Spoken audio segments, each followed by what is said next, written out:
I love how private this app is. My poor father.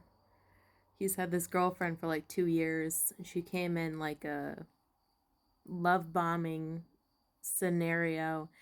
And it's funny because it fills a wound in me, like the absent mother. And it seemed like, oh, this is like a mother figure, right? Something I never had. And then my father fell so ill that I was just like, I can't stand being away from home anymore. So I moved back home to just be here. And then she gets knee surgery where she's recovering at the house. And everything seems fine and normal, but I'm finding out just how much my dad had invested in this person, giving her his credit card to live off of, driving his car, right? Like virtually living in this house. And then here I am, like, it all seemed good until it wasn't good. This person had a personality of total control. And when they found out they couldn't control me, they were gauging it. They were doing weird shit. Like every single day, you left the birdcage open, you left the freezer door open, you didn't turn the hose off. You put the pepper in the oven. I didn't do any of this shit. I'm like, this bitch is fucking weird and nuts. Something's gonna kill your cat. Nothing's gonna kill my cat, dude. He's an outdoor boy. He's gonna be fine. And I was just like, drop it. And then the attacks get to intimidation. She's shooting like really evil stares from across the room, trying to intimidate me. And then I was like, Dad, get her out of the house. He went on vacation by himself. And I'm like, you gotta get her out of the house. I can't live here with this person. So she goes home and there's poltergeist on the house because it's all this demonic ass energy, all this witchcraft that she was doing over the house, over my dad. And I'm living here and I'm like, absolutely will have none of it. Like, I hear footsteps going up and down the stairs and like angry mobs outside of the door, but I'm not retarded. This is not my first rodeo. I know there's no fucking angry mob outside of my door. I know there's no fucking nobody in the house but me, this creepy, crazy bitch. So I eventually block her on everything after all this microaggression, this like all this intimidation shit, this fear shit. And I'm like, and dad's like, do you think like are you afraid of her? And I was like, no, dude, this chick is afraid of me at this point. And he's like, well, I love her. I've been dating her for 2 years. And I'm like, hey, as long as she makes you happy, man. But, I will not be going out on the boat with you for 4th of July. Because now that I figured out this demonic ass bitch, I can no longer just sit in her presence and just like act like everything is normal.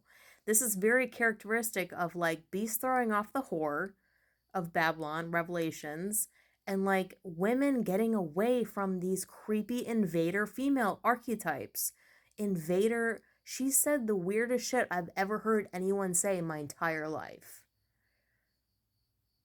Michelle Obama is not a man. Camilla was the true love of Prince Charles. She couldn't be with him. I have never heard anyone disrespect Diana until I met this bitch. She says the weirdest shit because she's fucking weird. And she does weird shit because she's fucking weird. And she's a bitch, a microaggressive bitch. But I didn't say anything to anybody until I figured out what the hell I'm dealing with. It's a psychopath. They have no memory of the shit they do. This is why you can't confront them.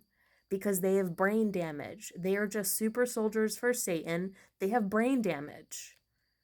All they can do is collect data on how to appease their prey, which at this moment is my dad. Because I'm out of the question. Bitch is afraid of me. Don't fuck with me. And I thought I would never, and I don't think I'm ever going to see this bitch again because when she left the house and there was poltergeist and there was so much spiritual warfare and she was still being a creepy bitch via text message and I don't respond, I was like, I'm never going to see this bitch again. But my dad doesn't know that I know that she's a psychopath. And so he's like, what's going on? And I was like, well, I looked up all the characteristics of a psychopath and your girlfriend has all of them, every single one. she's a psychopath. She's doing witchcraft on you. And you're under hypnosis when she's near you. I've seen it. It's super fucking weird. We were all sitting at a table one day. My dad's mid conversation, mid story, and like she gets up, starts cleaning up the table, and he gets up. And I was like, that was fucking weird. We were all just like hanging out, and it's like she stands up and then you stand up. And if I was willing to reveal my hand, I would have been like, oh, are we going inside now? Like, what the fuck? But I was trying to stay cloaked for as long as possible just to get her out of the house. And now she is wondering why she's not back in the house and why I'm not talking to her and why I blocked her on everything. And I'm like, Dad, because she's a psychopath, and they recommend the only thing you can do is get away from them. I was like, because even if she ever got the opportunity to ask me, what's going on? What would I say? What would I say? I would say, I found out that you're a psychopath. And they have plausible deniability because they have brain damage. So they would like flip out and make you the villain. So I hope I never see this bitch again. I was like, I can go to my friends 2 hours away. I can stay the weekend in beautiful Lake Champlain with my friends if she's here, because I can't. I cannot. This is over. This contract is over. The alien invasion is revoked. You're ejected. You are evicted from this realm. You're evicted from my and my father's house. You're evicted from this realm. Not out of spite, but out of survival.